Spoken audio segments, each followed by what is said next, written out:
Greetings traveler and welcome to another one of my speed builds. For today our travels bring us to San Myshuno again and we're renovating the 1020 Alto apartments.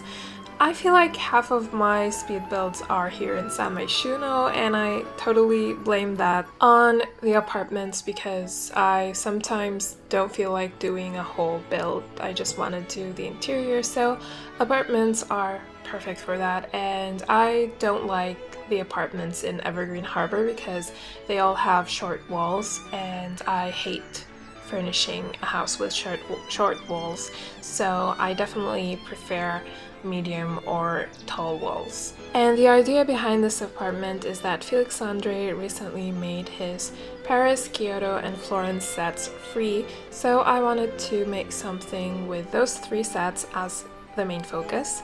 But by the time I'm doing this voiceover, the rest of the Colonia set also came free, so this won't really make much sense soon because eventually, and pretty soon, all of his sets will be free. But for now, I'm just focusing on those three sets and expect more builds in the future that will focus on the rest of the sets that will become free, like the Grove set, especially excited about that one, and the Berlin set.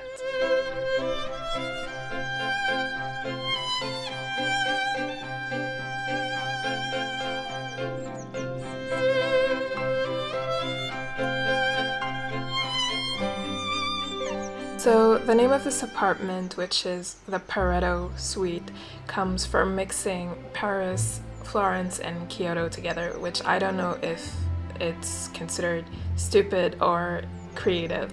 I don't know, you can be the judge of that, but I just couldn't think of any other names. And I'm mainly using the interior items from those packs, obviously because it's an apartment. I probably will build something focusing on the exterior items, but I'm not sure yet. I did start building something with those three sets, but I ended up hating it and getting overwhelmed because it's pretty hard to combine French and Italian and Japanese architecture in one build.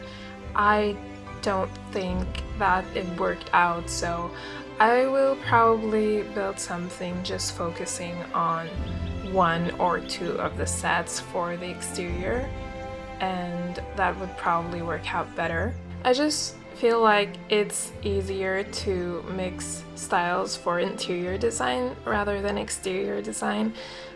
It just doesn't make sense to mix much architectural elements from different styles in the exterior of a building. But with interiors, you can just have fun and mix and match so many styles and it would still make sense and look good.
So you already saw the living room where I've used my favorite sofa, by the way, the Paris sofa, the curved one.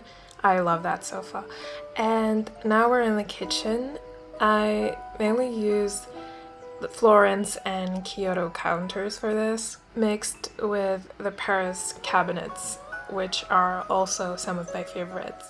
Also, there is something about adding some random columns to the middle of the room that just adds more to its personality and charms, don't you think?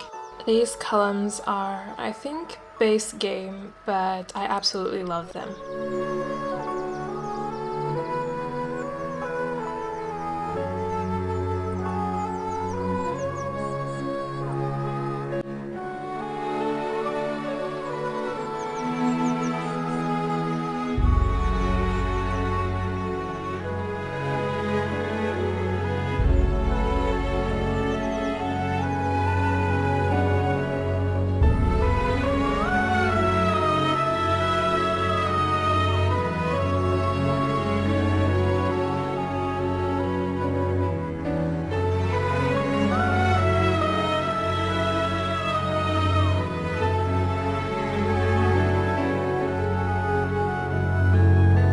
So I made two Sims for this apartment, and I also furnished it in a way to match their personalities and styles.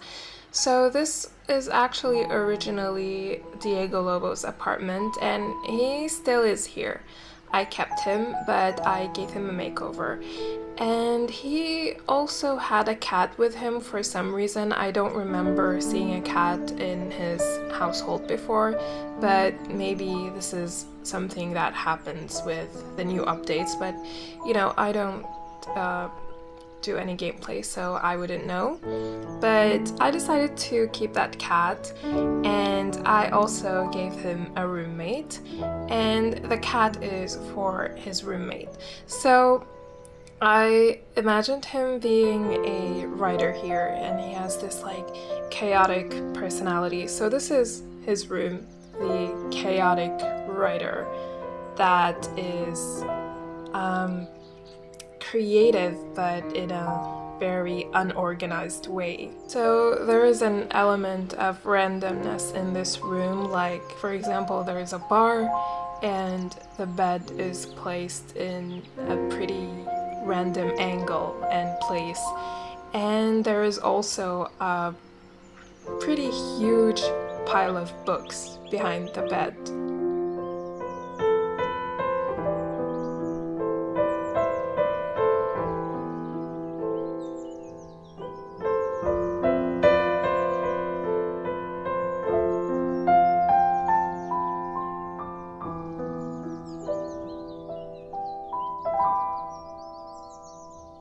There are two bathrooms in this house, so this is like the main bathroom, and I also put the cat's litter box here because this is the bigger bathroom, and it just looks so elegant and sophisticated. I guess this whole house does. I mean, they should be very, very rich to be able to afford a place like this. I didn't even look at how much the rent costs, but I'm pretty sure that it's a huge number. And I forgot to mention this, but this is a limited CC build. So alongside Felix Andre, I used Harry, of course, in their collaborations, and also a few other creators like Pierre Sim. And of course, for the plants, I used a winged llama and Ninave Designs. I just can't live without their plants. And now we're in the final rooms of the house. This whole section here is like for Diego's roommate. He is the cat dad, and he is also an artist and a photographer, but he is more on the very organized and neat side. And I wanted his room or rooms to reflect that. So this part here is his office and also the cat's room, because that is where she has her towers and her toy box. And next to this is his bedroom. And the two tiny rooms next to that are a tiny closet and a bathroom, and yeah, that's all for this build. Also, I thought of Diego and his roommate as both being gay, but they're not particularly partners. They're just good friends and roommates, obviously. So yeah, if you want to have a different gameplay for this build and make different sims, you can obviously do that, but those are the sims and their backstory for this build. Thank you very much for watching. I truly appreciate each and every one of you, especially my subscribers, and also a special thanks to my patrons. You guys are amazing. I love you all so much because you're not obligated to support me in any way. My builds are free and available for everyone, but you still choose to support me, and it means so much to me. So thank you again, and I'll be seeing you in my next video. Bye!